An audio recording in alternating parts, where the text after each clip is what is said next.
Hi, my name is Tamika, and this is my channel, Tamika Uploaded, and today we're going to be talking about Fables, Volume 1, Legends in Exile.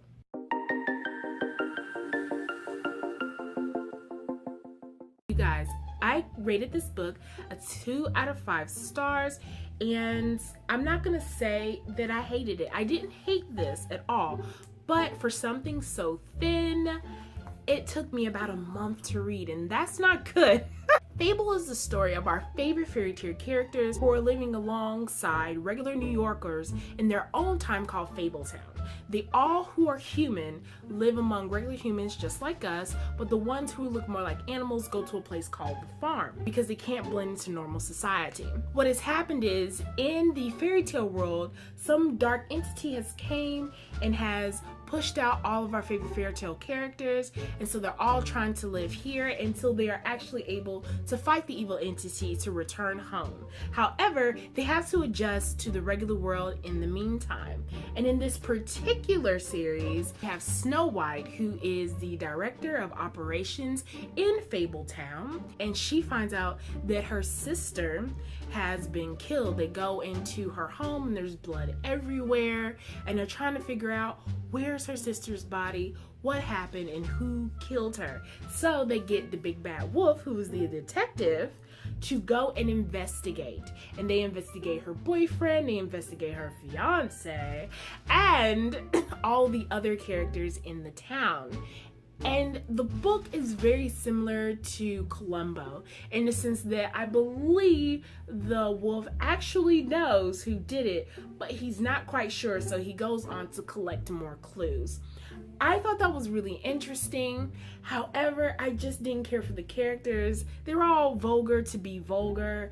I thought that I didn't really care for the illustrations, but I'm not a fan of this style of illustrations. That's no fault of the story, that's just me being biased.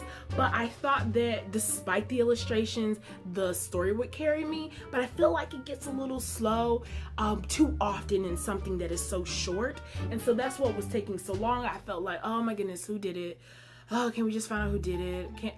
And I really had no clue. I thought maybe there'd be enough clues where I can be like, ooh, I wonder if it's this, I wonder if it's that, but I was like, yeah, but then again, I didn't really care to find out who. I just really pushed myself just to get through the end because I know that this is really huge in the booktube community as a favorite.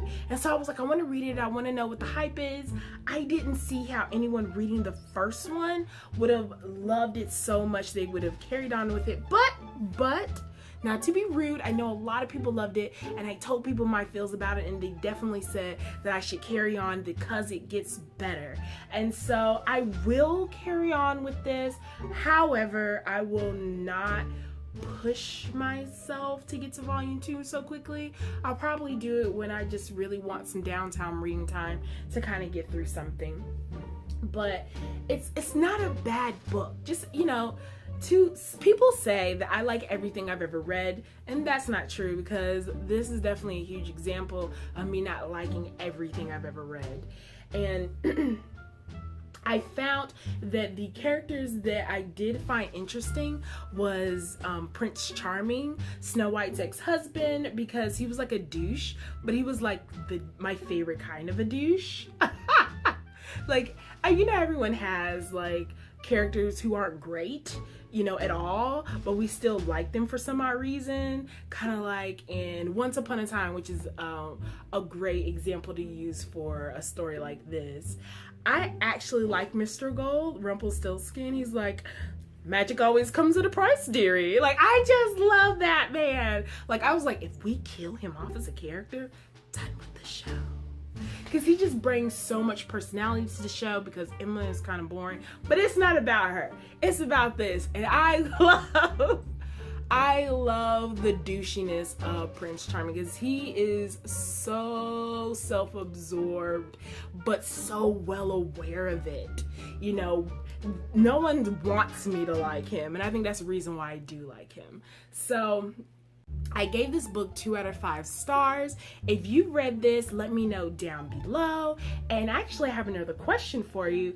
Tell me, out of all the stories you've read, who is one of your favorite douchey characters? Am I the only one? am I the only one who likes douchey characters?